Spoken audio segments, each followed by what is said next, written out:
Hello and welcome to StudyIQ. My name is Mahipal Singh Rathore, and in this lecture I will discuss the unification of Italy. We will see that how and why that the small states of Italian peninsula came together to make a unified kingdom of Italy in the 19th century. We will have a look at the events and we will look at the causes as well as the aftermath. Before beginning the lecture, I want to tell you that StudyIQ has launched its pendrive courses for UPSC IAS examination. So you can now prepare for all government exams like SSC, CGL, CHSL, bank and other government exams sitting in your home, sitting at your study table in your comfortable room. All you have to do is get our pendrive and tablet courses, visit our website or call on these numbers. And if you do so now, you can avail these offers that are going on right now. What is Italian unification? If I ask you the basic definition, it was the political and social movement. So it was both political as well as social, not just a political movement that consolidated the different states of Italian peninsula into the single state of Kingdom of Italy in the 19th century. So we have the time frame, we have what exactly it was and what did it become. So it was a Kingdom of Italy that was formed after this Italian unification. Remember, this was not a republic. There was no president. There was still a king in Italy. Although democracy began, some people were given voting rights, as it happens all over the world. Only the rich people, those who pay taxes, and only the males, they have voting rights. It happened in America, it happened in France, the same thing happened in Italy. India is the only country in the world that gave universal voting rights at one go, right after independence. The process of Italian unification began in 1815 with the Congress of Vienna, and it was completed in 1871 when Rome became the capital. Rome was captured by the armies of Italy and it became the capital of Kingdom of Italy. This entire unification process in Italian language is often called as Risorgimento. It means resurgence or revival. What are they reviving? They wanted to revive in 19th century the great Roman Empire. They wanted to get the glory of the ancient Rome, the Renaissance period that was going on in Italy. The Renaissance started in Italy. So they wanted to bring the glory of the Middle Ages, of the ancient history back. They wanted that the small states of Italy that are fighting amongst themselves, the small and petty states, they should not exist anymore. There should be one unified Italy which should be a superpower in Europe. That was the target that they wanted to achieve, unification of all Italian speaking people. Now this story begins from the Roman Empire. We are going way far behind in history, but just have a look at the basic history of Roman Empire for those who don't know. Let me just tell you that Roman Empire was a large empire that existed in Europe, the northern African coast and Asia, parts of Asia as well, like Turkey, present day Syria and till here Egypt. So it was a large empire which surrounded the Mediterranean Sea, as you can see here. The capital was Rome. You can tell by the name, it is Roman Empire. So Rome was the original capital and it had existed in the form of Kingdom of Rome. Then it existed as a republic. Finally, it became the Roman Empire in 1st century BC. Okay, so in the 1st century BC, it became the Roman Empire. There was already a Roman Republic here that was existing for almost 500 years. But finally, we have a empire. There is a king and they want to expand. So they expanded greatly during the 1st and the 2nd centuries. And this is the maximum extent of the Roman Empire. It extended from England here till the areas of Sinai and Africa, Northern Africa and the Red Sea coast. But what happens in 3rd century BC, the empire got too big. So it was divided in two parts. This red color one that you see, it was called the Western Roman Empire. The capital initially was Rome. And here in the east, this was called as the Eastern Roman Empire. What was the capital? Constantinople or Byzantium. The city was called Byzantium or Constantinople. Today it is known as Istanbul.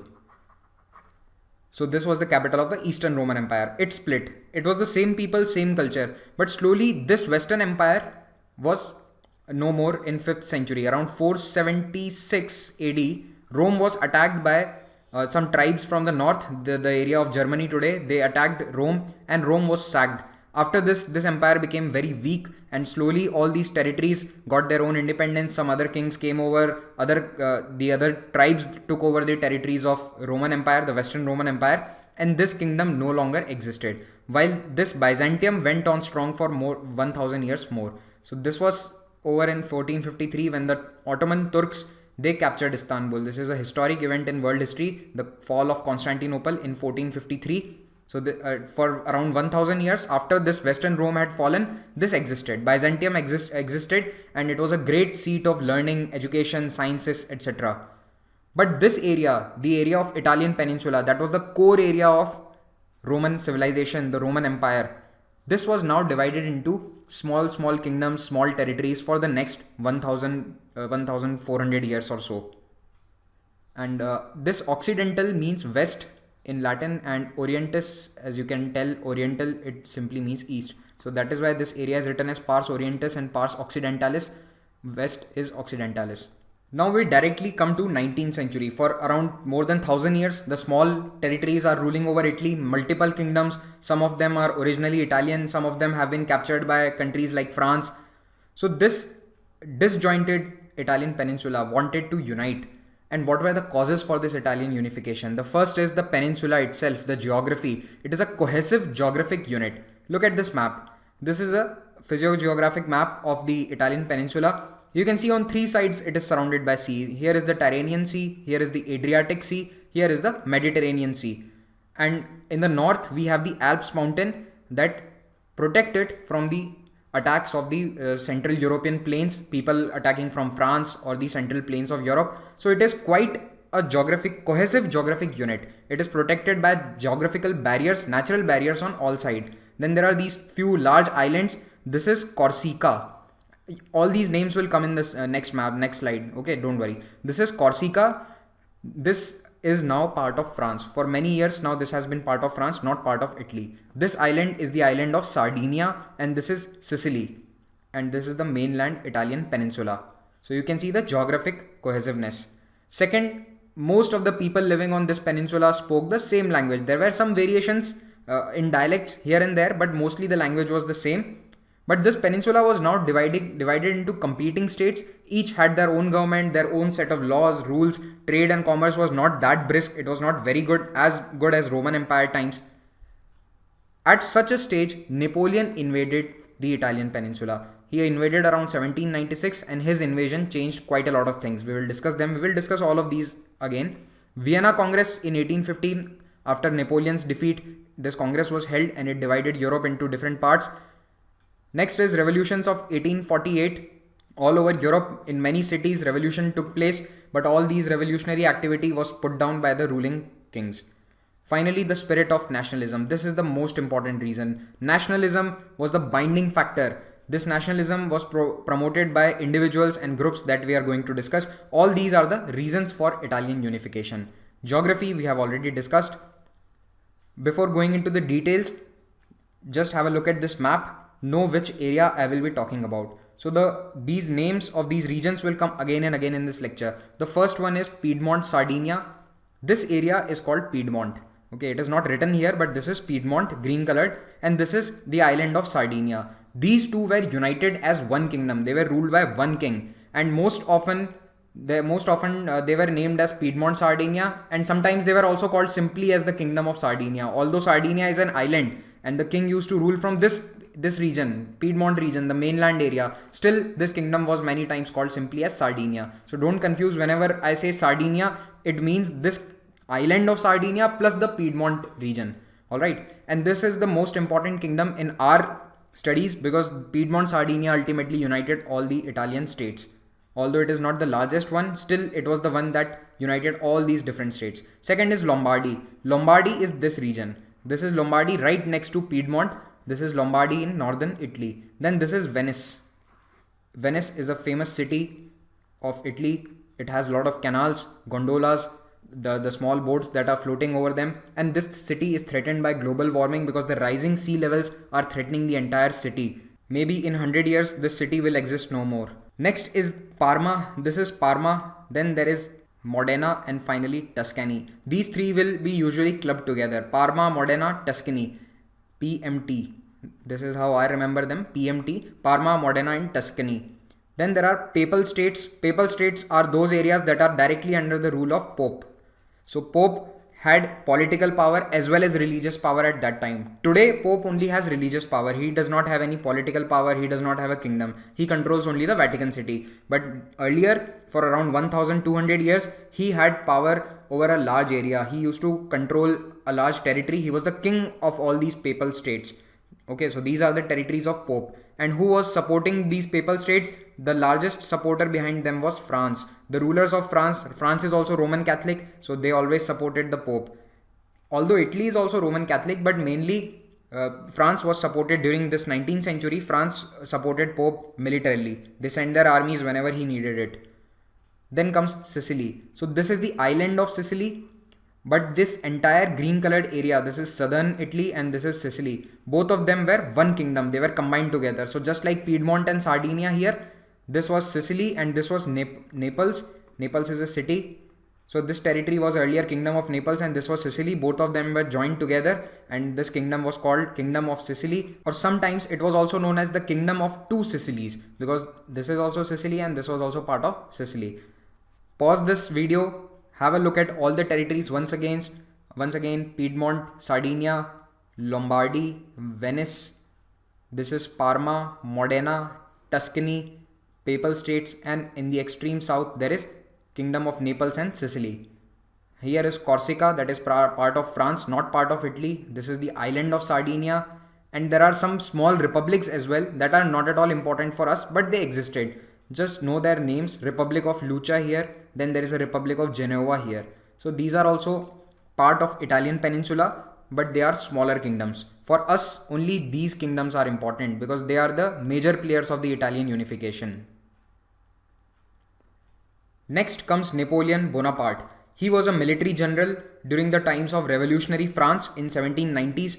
He attacked and he captured the northern Italy, large part of northern Italy. When he conquered this area of northern Italy, the people of Italy thought that we should be one. If we are not one, any foreign leader can come, attack and conquer us. So this should not be the case. We should try to be together. There should be a feeling of oneness. So this feeling came out mainly after attack of Napoleon. When the Italian people finally, it dawned on them that yes, we are being attacked, we are being captured and conquered by foreign rulers. So all these small kingdoms started thinking that we should get together. He consolidated numerous small duchies and kingdoms into few manageable states. So there are a lot of small states, as we saw in this map of 1796 here. We saw that there are a lot of small states. Some of them are not even shown here because Italy also had many city states. Single city that is not under the control of any king. It is independent in itself. It is a city state. Single city, independent. A lot of city states also existed. So Napoleon consolidated them into 4 large territories so that they are easier to manage. This was done by Napoleon in Germany as well, and there also it led to the unification of Germany. Please watch the video of unification of Germany made by Dr. Gaurav Garg. I will provide the link of that video in the description of this one, or you can search it in the history playlist. Please watch that because both of these topics are connected. Unification of Italy and unification of Germany. There are many overlapping events. You will remember them better if you watch them together one after the other. Coming back, Napoleon promoted trade and commerce between all of these 4 areas. Earlier, these small kingdoms were fighting amongst themselves, so they were not having robust trade and commerce. But now trade and commerce boomed, and this led to cultural exchanges as well as exchange of ideas and thoughts among the Italian people. This is a map of Italy before Napoleon invaded 1796 and after he invaded and he consolidated his empire. By this time 1810, Napoleon himself has been crowned as the King of France. So this is the area of Italy that was divided. The blue colored you see, that was made part of France or the French Empire. Here it is Kingdom of Italy. All this Lombardy, Venice and some papal states, they were consolidated into one large Kingdom of Italy. But it ruled only over the northern area. It does not, this Kingdom of Italy that does not have territory over all of Italian peninsula. Then there was Rome here, Vatican. Then there is Kingdom of Naples and then there was Kingdom of Sicily. So these are the few large areas that were consolidated by Napoleon. Napoleon was defeated by all the European powers in 1814. After that, he was sent to the island of Corsica as a prisoner, but from there he came back again. He again fought for 100 days and finally again in 1815 he was defeated.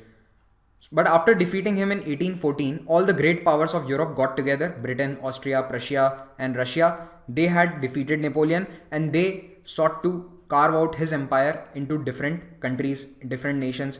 They wanted to redraw the boundaries. That is why this Congress of Vienna was called. It was nothing but a meeting of all these countries. Representatives of foreign ministers or senior diplomats of all these countries met for 6 months. They simply decided which country or which empire would get which part of Napoleon's old empire. The objective of this Congress was mainly balancing the power of major powers in Europe. So neither did Britain want that Austria or Prussia should become very powerful after Napoleon has been defeated. Neither Austria wanted that Britain should get powerful or Russia should get powerful. Everybody wanted that all of them should stay equally powerful so that there is balance of power. There will be no war on the continent, because they were tired of fighting. For past 20 years Napoleon was fighting with everyone and everyone had got tired of fighting. So they did not want anyone to become more powerful. Although this was good for the peace of the entire continent, but it was wrong for many national groups such as the Italians. That is the best example. Italians asked the Congress of Vienna that while you are dividing the entire French areas, entire continent of Europe, why don't you make us our own country? Why don't you give our nationality a form that we are also a country, a unified Italy? They said no, because they did not want another great power. Italy is a huge area. It has good natural resources. So if Italy is united, it will become a major player in European politics. So none of the great countries, none of the great powers, empires wanted that. So they just said no to Italy. Italy was again split into various kingdoms. So Napoleon had come and divided it, had unified it into 4 parts. There were multiple parts. He had restricted them to 4. But now again, after the Congress of Vienna, Italy was again split from 4 to many different small kingdoms. There are 3 large group of kingdoms. Much of the northern Italy was under Austrian rule. So all the northern empires, northern kingdoms, they were under the control of Austria, the House of Habsburg. Then there are other states that are client state of Habsburg. Some of them are under direct Austrian rule. Some of them are under client rule. What do you mean by client? The dynasty, the ruling dynasty will be a branch of Habsburg. So you can say that they are independent, but they will do whatever Austria will tell them to do. So they are a client state of Austria itself. And others had a French dynasty. After this Congress of Vienna, Italians were very sad, they were upset and they were angry. During this phase, the nationalism grew in Italy. The feeling of nationalism came to the foreground, to the forefront. They started opposing Austrian rule. This is how the Congress of Vienna divided entire Europe. You can see Austria is a large power. It kept a lot of areas here. You can see it kept the Lombardy, Venetia. These are under direct Austrian rule. Then here these kingdoms of Parma, Modena and Tuscany, they were client states. They were under the rule of Habsburgs, which is a branch of this Austrian dynasty only. And some kingdoms were given independence, like Piedmont, Sardinia, it remained independent. This kingdom of 2 Sicilies, this was ruled by a Bourbon dynasty. This was also not actually Italian. This was a Bourbon dynasty. Bourbons were the ruling dynasty of France. But this Bourbon dynasty, which was ruling over Sicily, it had come from Spain. Why? Because Spain also had a branch of Bourbon, and from these Bourbons of Spain came this branch. They had captured Sicily about 100 years back, and they were ruling. So now southern Italian people are also being ruled by Spanish dynasty. So the people of Naples and Sicily were also not very happy. They also did not get their Italian rulers. So this is how Italy looked after the Congress of Vienna, and you can see it is highly fragmented. Look at France. France is almost similar to what it looks like today. Germany is very much disunited. Germany was also starting its unification process around the same time. So Italy and Germany both had multiple small states and they started unifying themselves in different phases. That is why I am telling you, please go and watch the video of unification of Germany right after this if you haven't already. The Italian unification was a 3-phased process. It had 3 different phases. The first phase started from 1858 to 59. Look here, this is a GIF that shows the continuous changing boundary. See, this Lombardy joins the kingdom of Sardinia and Piedmont, it became brown. Slowly all areas will become brown. This is the second phase. All the central and the northern parts became the part of Piedmont, Sardinia. Then slowly in the second phase itself, the kingdom of 2 Sicilies will become brown. You will see here the changes will start. They were conquered and they joined the kingdom of Piedmont and Sardinia. So this entire became the kingdom of Sardinia. Naples in the second phase, Parma, Modena, Tuscany, Naples and Sicily. Now you will see, yes, see, this map has changed brown. Now only two areas remain, these papal states and this kingdom of Venice. So the third phase, you can see integration of Venice. In 1866, Venice was given to Italy, and 1871 is the last part when Rome, this area became the part of Italy finally. So this process, the nationalism process started in 1815, but the actual unification, the political unification started in 1858. So until 1858, what was happening? It was a social movement. It was a nationalism movement that was going on in all of Italy. For it took almost 45 years just for the process to start, the political process to start. Look at this GIF once again. You can watch it slowly. It will show how the unification process took place. We will discuss all of these events in detail now. But before that, I have put it here so that you understand how the changes happened. Most important thing to remember, which was the kingdom that took over all of Italy? That was the kingdom of Sardinia and Piedmont. So this is Sardinia, this is Piedmont. You will see this will entirely become brown. And these are the papal states in between. This is the kingdom of Two Sicilies here.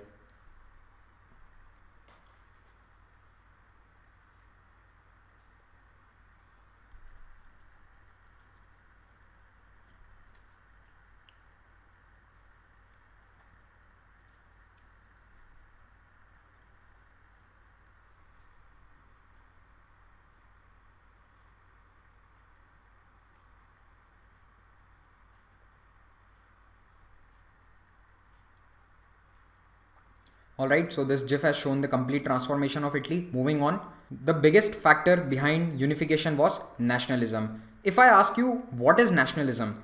Nationalism, simply defined, is devotion to one's national group. And this national group could be based on anything that is common. Any of these things which are common in between different people, they can said to be belonging to one national group. So it could be a common culture.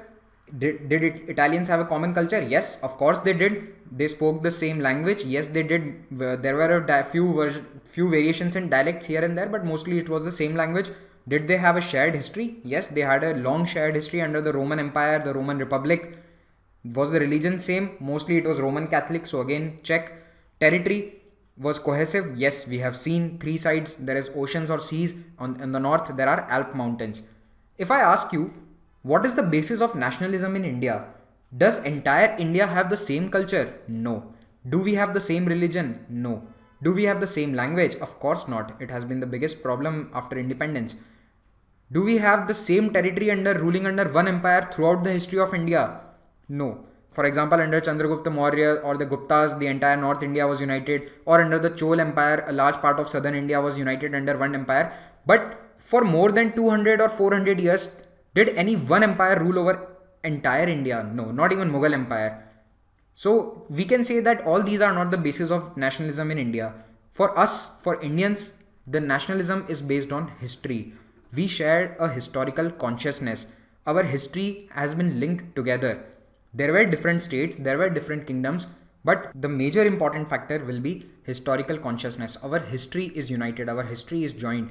All the people living in the Indian subcontinent, they share a common history. Culture, it varies from every 500, 400 kilometers, the culture changes drastically. But you can say, yes, large parts of southern India have a similar culture, large parts of western or eastern India have a similar culture. But these similarities end once you cross state boundaries or regional boundaries. Coming back to the 19th century Europe, in 19th century, Europe was under a wave of nationalism. Many countries were seeing this euphoria of nationalism sweeping over them. Germany, Italy, France, the French Revolution, all these had seen a wave of nationalism sweeping over their entire nation, unifying people that had fought for centuries. Something similar was happening in Italy as well. There were certain groups or there were certain individuals which promoted this Italian nationalism during the early part of 19th century. They were mainly artists or writers or thinkers who became interested in celebrating Italy's cultural traditions. They started writing about the Roman heritage, the great Roman Empire, the sciences, the arts that were developed, the Renaissance that started in Italy. All these were the unifying features of Italy's culture, Italy's traditions. People had forgotten them. So writers and thinkers, they started writing about those. People started reading about them. And in this manner, a feeling of nationalism developed.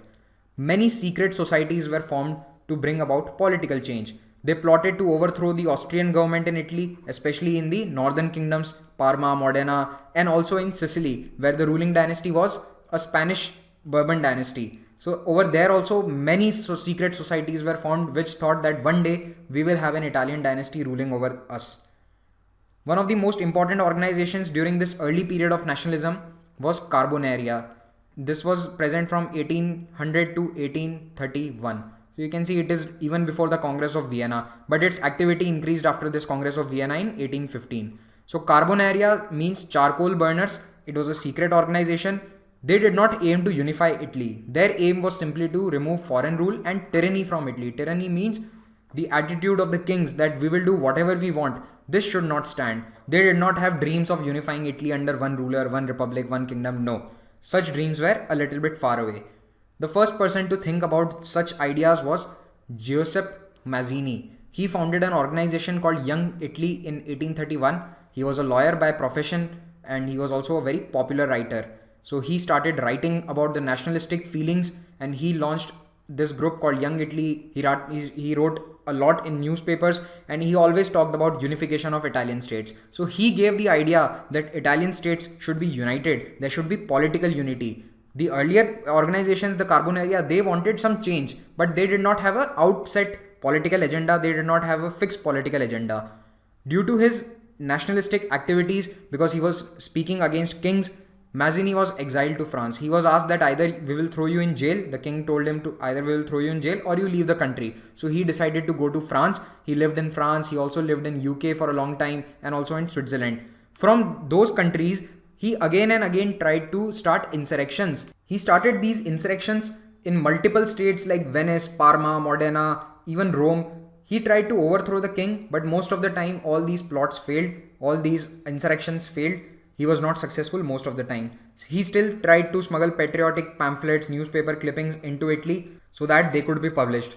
He was partially successful once in 1848. I will discuss it in the next slide, what it was. He had a republican ideology. It means he wanted Italy to be a republic. This is very important. He wanted a president, a democratically elected president by the people. He was not in favor of kings ruling over a unified Italy. And this will be a cause for some problems in future. His organization Young Italy attracted around 60,000 members at one point. So 60,000 is quite a lot and it was a very popular movement, Young Italy. Many other countries have seen such named organizations like in future in Turkey there was a Young Turks movement. Okay, these were the people who were army officers or administrative officers. They wanted to overthrow the old bureaucracy. So this Young Italy inspired a lot of organizations throughout the world. And Mazzini has been called an inspiration by many nationalistic leaders of all over the world. Right from Sun Yat-sen in China to Jawaharlal Nehru in India and many others as well. In 1848, there was revolution all over Europe. All these red colors dots that you see, they are cities where revolution took place in Europe. You can see most of the Europe was having revolutionary uprisings.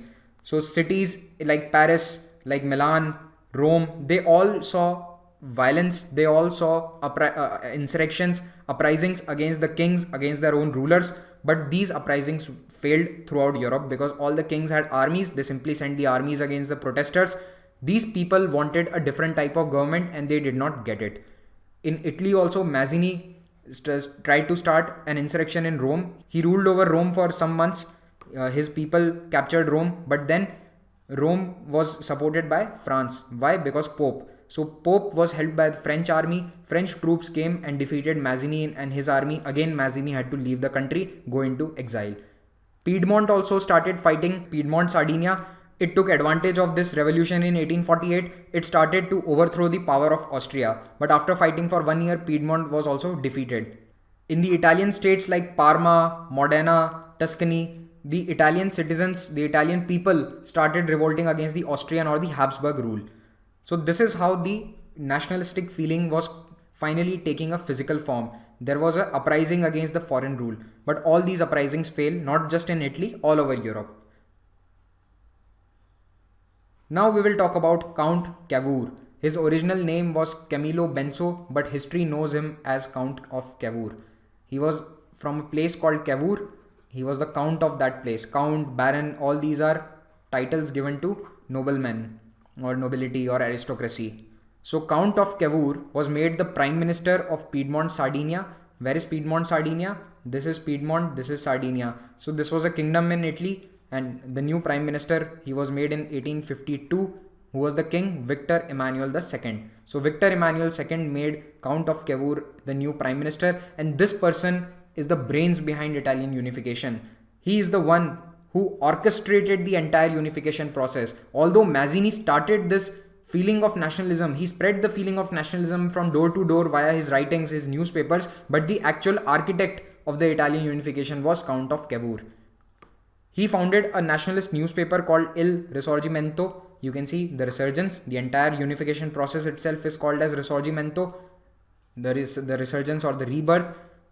He gave civil rights to the people living in Piedmont, Sardinia. He also gave freedom to press. He started a lot of economic activities that led to economic development. So you see, he was a very modern thinking administrator, and he was not the he did not have old style of thinking. He had good diplomacy skills that he put to use, and his diplomacy came in handy during the entire unification process. The most important difference that he has from Mazzini is that he wanted the leadership of Piedmont, Sardinia. He wanted that Victor Emmanuel II, that is his king, should become the king of Italy, and that he did. He did not want Italy, a united Italy, to be a republic. There should be no president. There should be a king, and that king should be specifically the king of Piedmont, Sardinia. That is what Cavour thought. What are his policies? We'll see a general outline. He believed that a thriving economy is very important for Italy to be reborn. That is why he started economic reforms in his own region in Piedmont, Sardinia, and it became very developed in 10 years. Cavour was the prime minister from just 52 to 61, and within this short period of 9-10 years, he built up the Sardinian economy in such a good manner that all the other neighboring states, they looked up to him. They started asking him, "Sir, how are you doing it? Can you show us the way?" And then he told them that, "Listen, you have to follow nationalism. You have to respect the Italian people, give the civil rights. You have to give freedom of press, and we have to unite together if we want to build a better economy than even Piedmont, Sardinia." He believed a unified Italy should be reborn as a monarchy. Already discussed this point. He tried to spread the feeling of unification to all the neighboring states and kingdoms under different rulers. So not just in Piedmont, Sardinia, he spread this unification idea to areas like Lombardy, Venetia, Parma, Modena. Why? Because he wanted them to unify. And how? Via his newspaper, via his writings, via his economic activities. Cavour showed his diplomatic skills for the first time during Crimean War of 1853 to 56. What was the Crimean War? It was a war that was fought between Russia and Ottoman Empire. Ottoman Empire was held by Britain and France. So Britain, France and Ottomans were fighting Russia. Why was this war fought? Because Ottoman Empire was becoming weak during the 19th century. Russia tried to increase its power at the expense of Ottomans. They tried to capture this territory. They were trying to capture this territory and continuously pushing back Ottomans.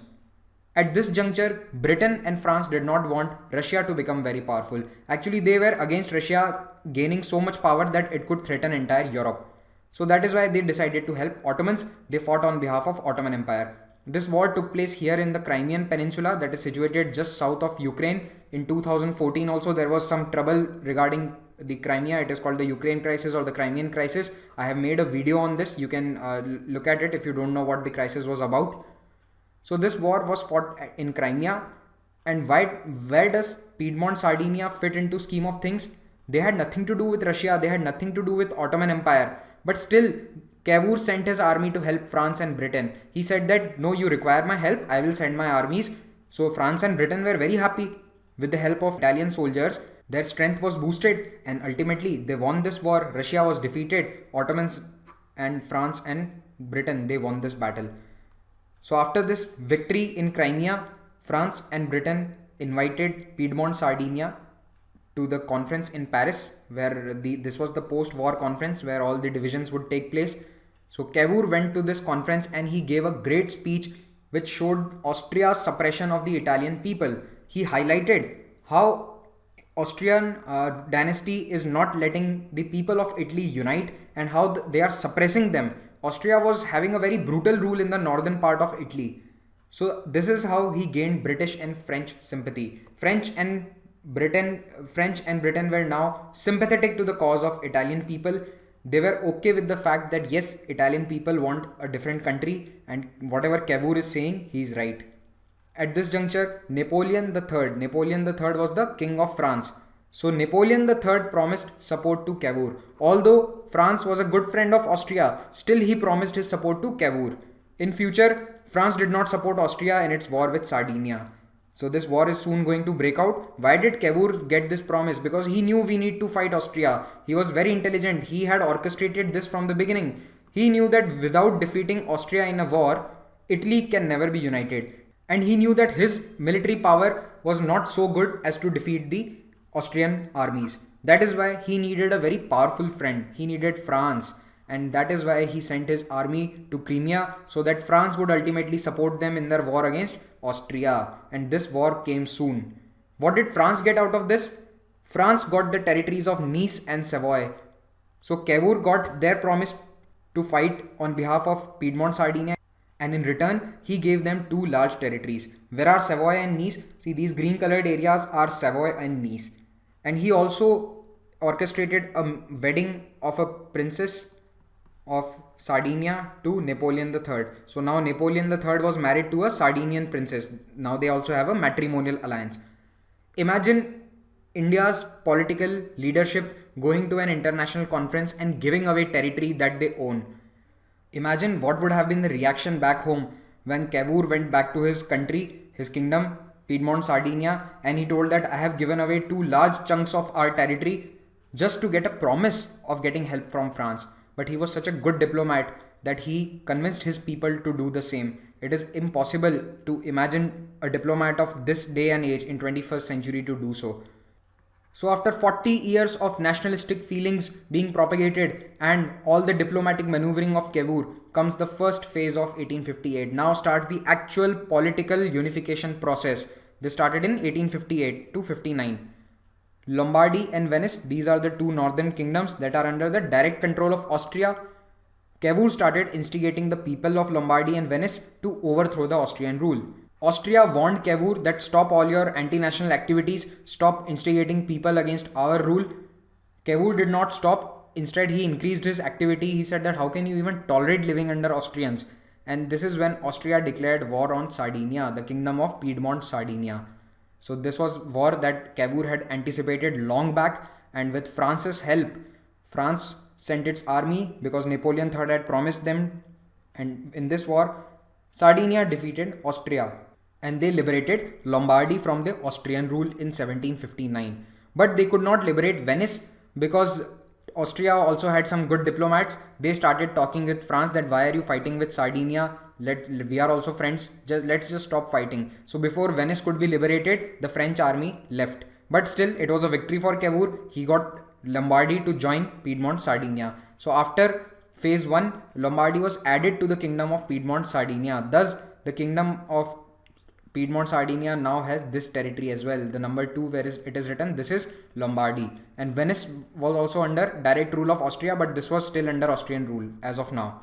Next will be the kingdoms of Parma, Modena and Tuscany. So these are the 3 northern areas that will now be the next target. So this is how phase 2 will begin. Right after the phase 1 starts phase 2 in 1860. So after the liberation of Lombardy, the other northern states, these Parma, Modena, Tuscany, they also wanted liberation from their puppet Austrian rulers.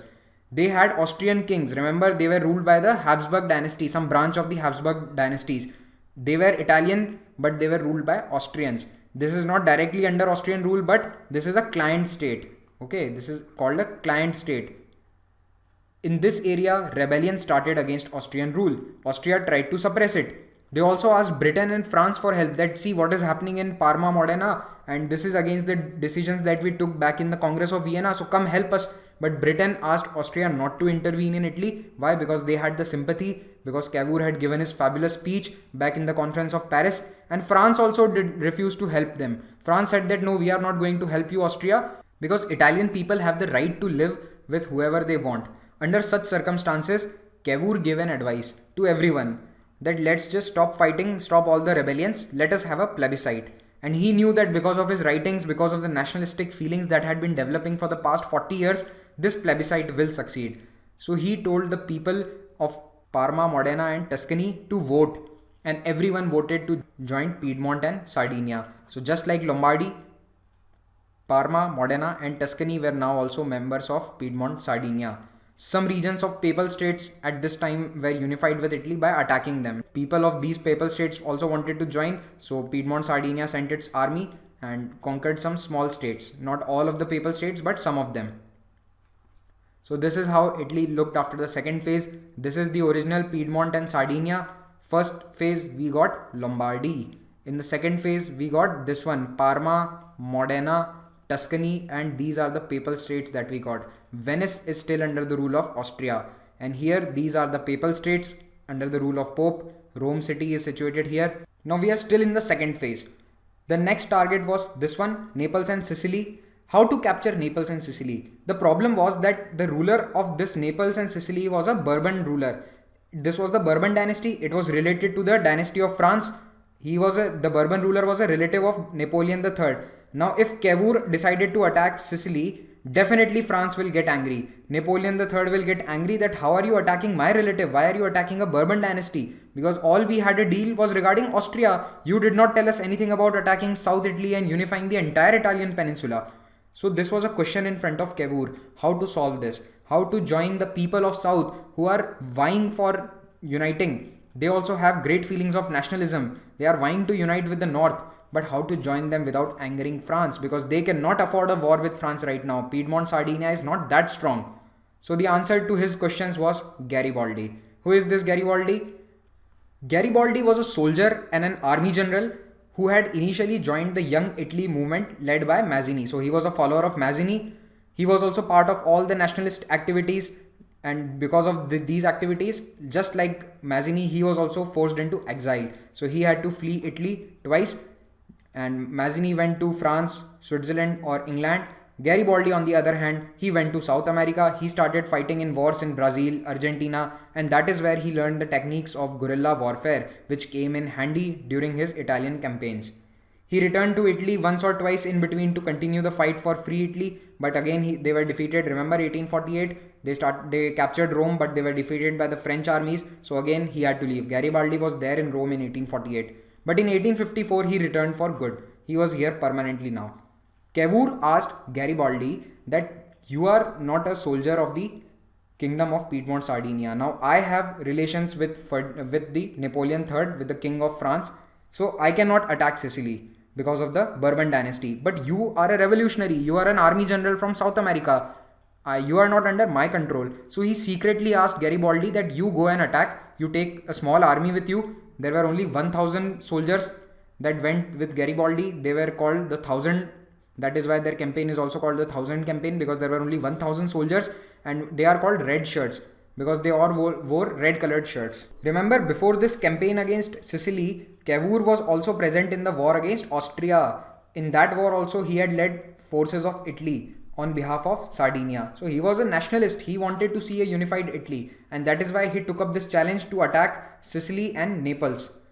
So he set on 5 ships his 1,000 soldiers. They left Genoa and they attacked Sicily first, and they got local support. So they were only 1,000, but this Kingdom of Sicily had a large army, but they recruited local soldiers because everyone had a feeling of nationalism. There were many secret societies all over Sicily. All of them came to help Garibaldi. As soon as news arrived of his reaching the shores of Sicily, they all came together to help him, and thus he was successful in capturing the entire island of Sicily. And from thereon he went to Naples, the mainland, and he captured territory all along the southern Italian peninsula. And in few months, he started in summer months, and by the time September arrived, he had captured Naples and Sicily. They were both liberated by Garibaldi and his red shirts. But now there is a twist in the story. He refused to join these territories with the northern states. He said no to Cavour, that no, I will not join these territories with your Piedmont Sardinia.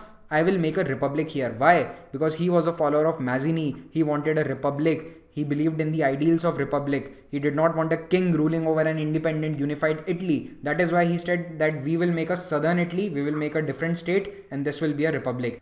So he declared himself as the ruler of the southern state. But this did not last long, because Cavour sent his armies to the south, and he finally forced Garibaldi to join him. Here also Cavour's diplomatic skills came handy. Why and how? Remember, Cavour did not want to attack with his own armies because he thought that Napoleon III will get angry.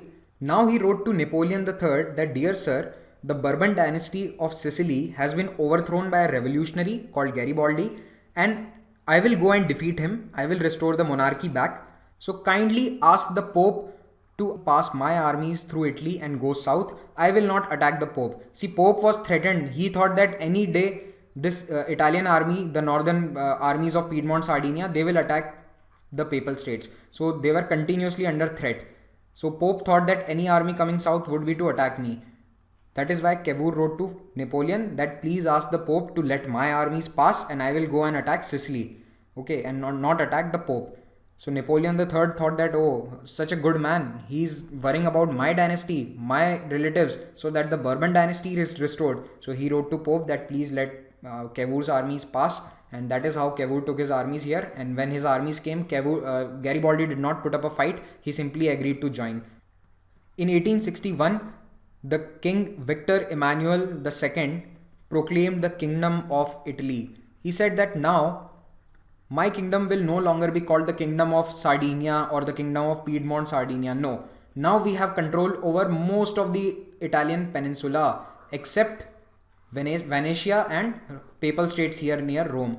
Apart from that, we have the entire country to ourselves. So now it will be called the Kingdom of Italy. So this is how the Kingdom of Italy began.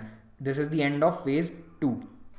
Now we come to phase 3. Phase 3 happens in 1866 and in 1871 when the unification process is complete. Cavour died in 1861 at the age of 50. He died very young because he was overworked. It is said that he hardly got any sleep because of the planning, the ruling of all these newly acquired territories. He got no sleep and he overworked himself and he became ill and ultimately died.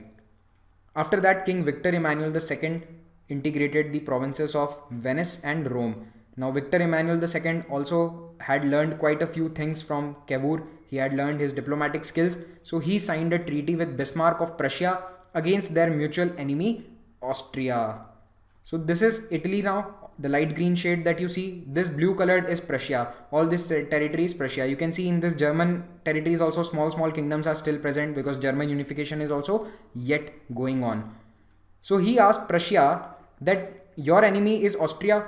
You also want dominance over Austria. We also want freedom from Austria in this area, Venice. So let us sign a treaty that whenever Austria and Prussia will go to fight, we will also attack Austria. This is the promise that Victor Emmanuel gave to Prussia. He said that whenever Austria and Prussia will have a fight, I will also attack Austria from the south.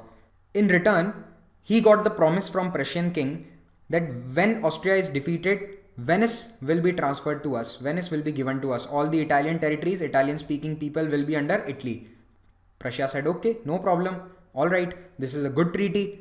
Now, why were they both very keen to sign the treaty? Because Bismarck also knew and Victor Emmanuel also knew that war is inevitable. They wanted to fight with Austria, and this battle happened soon after. In 1866, this is the Battle of Sodova between Prussia and Austria. Guess who won? Prussia. Because Italy also attacked Austria. Although they were not very successful, Italy was not very successful, but Prussia defeated Austria comprehensively, and finally Austria decided to give up its claim on Venice. And this is how they got Venice. This is how Italy got Venice back. Now what is remaining? The Papal States. This is the Papal State near Rome. Only that area is remaining. Papal States are under the rule of Pope. Pope is under the protection of France. France will always militarily protect them. Remember 1848 when France sent its soldier to protect Rome and they took back Rome from the insurgents during the revolution of 1848. Those French soldiers were till that time, 1870, they were still protecting Rome. They were still living in Rome. But what happened? In 1870 and 71, there was a war between France and Prussia. So France and Prussia now had a battle. This is called the Battle of Sedan. This is France and this is Prussia. Both of them had a battle. This was orchestrated by Bismarck. Bismarck wanted to defeat France to start a war because of some reasons in German unification. But who benefited from this? Italy. Why? France needed its soldiers to fight Prussia. It recalled all its soldiers from Rome to France. And unfortunately, France was defeated at the Battle of Sedan. Napoleon III himself was captured. Napoleon III, the King of France, was captured in this Battle of Sedan. So Pope lost his protective force.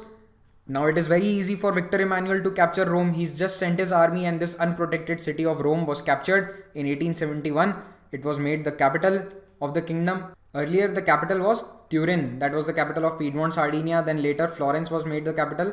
Finally, after integrating Rome in 1871, the ancient capital of Rome, that was made the capital of Kingdom of Italy. But they respected Pope and his authority over Vatican City. He is still the king of Vatican City. Vatican City is a country, a different country in itself, although it is surrounded by Rome on all the sides, but still it is considered to be a separate sovereign country. And who is the ruler of that country? It is the Pope. Thus, this unification process was complete by 1871. This is the end of the third phase of Italian unification. Let us do a quick recap of the unification process via these maps. So initially there was this one kingdom called Kingdom of Piedmont and Sardinia. They attacked Austria and liberated Lombardy in the first phase in 1858. Venetia could not be liberated. It was still under Austria's rule. In the second phase, there were these kingdoms of Parma, Modena and Tuscany. They had a plebiscite and they all joined Sardinia and Piedmont. Lombardy now is also part of this. So this is all in phase 2. In phase 2 itself, this area, Papal States, they were attacked and taken together. Here also people wanted to join the unified Italy. So they came together and all these states of northern Italy were joined. On the other hand, Garibaldi led a campaign to Sicily and then on the mainland in Naples, and he formed his own country here. Initially he refused to join, but later he joined. So this is the end of phase 2. If anyone asks you which phase had the maximum amount of territory unify, so that was phase 2. The last was the phase 3 in which Venice was taken from Austria. Why? Because Austria and Prussia had a fight. Prussia defeated Austria and thus Venice was transferred to Italy. And the last remaining one was Papal States. So in 1871, the Papal States were captured easily when France recalled its army from Rome, and thus Rome was made the capital and the unification process was completed by 1871. I have put this map because this map shows all the names written properly. So here is Piedmont and Sardinia. This is Savoy and Nice, areas that were given away to France. This is Lombardy. This is Venetia or Venice. This is Parma. This is Modena. This is Tuscany. These are Papal States. This is the Kingdom of Two Sicilies. You should know the sequence and the phases. What were the problems faced by Italy after unification? There were some regional differences. Everything was not hunky-dory. These regional differences kept the nation from being truly united for some time. The southerners, especially people of Naples and Sicily, they resented the rule by north, Piedmont, Sardinia. See, South Italy was a bit more prosperous than the north, and they thought that north should not rule over us because we are more prosperous. We should have a more say in administration. The Pope did not recognize Italy as a legitimate nation. This went on for more than 40-50 years. Pope did not recognize Italy. He said that this is all my territory. You have just stolen it and I will take it back someday. Finally, he accepted that this is never going to happen. Widespread poverty caused many Italians to emigrate. And these emigrants mostly went to USA. They settled in New York, where many Italian mafia gangs formed, and that is how we have the story of Godfather. I am not condoning crime here, just saying that the movie is good. Unemployment and rising taxes led to rioting and violence. Any country, any newly formed country will have these problems. The success or failure of that new state will depend on how the leaders of that state, they tackle these problems. And Italy, especially in 1870s and 1880s, had this problem. But by the earlier part of 20th century, Italy's economy started building up again. They rapidly industrialized. They became an economic powerhouse in Europe. And once Italy was doing good, it started to build its own empire. So now they had started their nationalization by saying that we should not be ruled by foreigners. But once they were powerful enough, they forgot all the teachings of Mazzini and they started colonizing other people in Africa, especially areas like Libya, Ethiopia. They tried to gain control over Ethiopia. They became an imperialistic power. So Italy's imperialism was also one of the causes of World War I. Another cause of World War I was this alliance formed by Italy. In 1882, they formed the Triple Alliance. Who were the three members? One was Germany, second was Austria-Hungary, and the third was Italy. This Triple Alliance was against Britain and France and Russia. These three had their own alliance, Britain, France and Russia, Entente. So these alliance systems led to the World War I. So you can see how the resurgent Italy and newly formed Germany, and their imperialistic ambitions were causes of World War I. I have discussed all these in my World War I video. You can go and check it out. With this, we come to an end of the topic. Following are the questions that are possible from this topic, Italian unification. If any question will come, it will definitely be out of these four. What was the role of Cavour? What was the importance of Crimean War? They will give you some sentence by some obscure historian that in the blood and the mud of Crimea was the Italian unification or the Italian country born. So you should know what is the importance of Crimean War, who fought, why was the war fought, and why did Italy send its army in Crimean War. How did Garibaldi and red shirts help unite Italy, and what were the challenges that Italy faced after unification? Or they can ask that how the unified Italy led to World War I. So you can explain all these triple alliances. You can show how the economy started doing good. They became an imperial power. You have to build up your answer over that. With this, we come to an end of the lecture. I hope you understood and found it useful. Kindly give your feedback in the comment section. Have a good day. Thank you very much.